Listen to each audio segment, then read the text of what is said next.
Another very notable movie that came out in 1996, and it's very much a product of that era, is Scream. Oh yeah. Oh wow. Directed by Wes. Is that old? Yeah, Wes Craven sort of revitalized his career for the first revitalization. He would have a second one later, and revitalized horror in general. That genre had been sort of sliding downhill into direct-to-video sort of schlock, and Scream brought it back big time. Yeah, it was meta. It had broke the fourth wall. And It was really interesting. Right. It was this interesting. It was a horror movie about horror movies. Yep. That's the thing. It's a horror movie where people live in a universe where horror movies exist and are aware of the tropes, and very self-aware. Almost, I mean, it's not a comedy. It's incredibly dark and violent. yeah. David Arquette's in it. It has to be a comedy. No, Totally. I'm kidding. You're right. I'm kidding. But I mean, that movie You're right, almost you're got an NC-17 rating for how sort of disturbing parts of it were. Well, the opening is terrifying. Like, Yeah. her at home alone. I mean, it's sort of a tropey scenario, but it was still like really well shot, really well sort of presented. Drew Barrymore, unfortunately,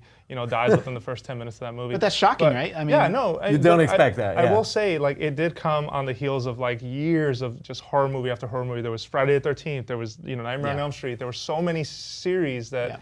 And the formula was always the same, right? So it was really don't smart. go in there, like you're always saying, but why they are you always going go in there, right? Yeah, so it was really smart to see a movie make fun of it, but also still improve on it. It mocked those horror conventions while still sort of embracing them. And then, But I will say the ending was super disappointing when you find out it's just those two stupid kids, like it was in dumb. some pact to kill everything. Like I just Yeah. was like, okay, this is dumb. what I also think it's notable for the mask, right? It's like a take on the painting, the Scream, like the Munch painting, right? Or Michael Myers, And which had a very iconic mask. Yeah, as well. exactly. But they basically took like the ridiculous concept of like the scary mask. It's like, oh, it's just a hockey mask, but now it's scary. Yeah. And then they made it deliberately this scary Halloween mask and applied it to a killer, right? I mean, it's now kids run around on Halloween with that mask. I always wonder if they've seen the movie. Oh, or they if it's have. just Yeah, most Well, it of also- no, them. it's I mean, just it's hard. an icon. as more time has passed, I'm not even sure the picture behind us is from Scream. It might be from Scary Movie. Like, I sort of think it's Totally. almost a little funny, right? But like the movie was genuinely disturbing and was. creepy. And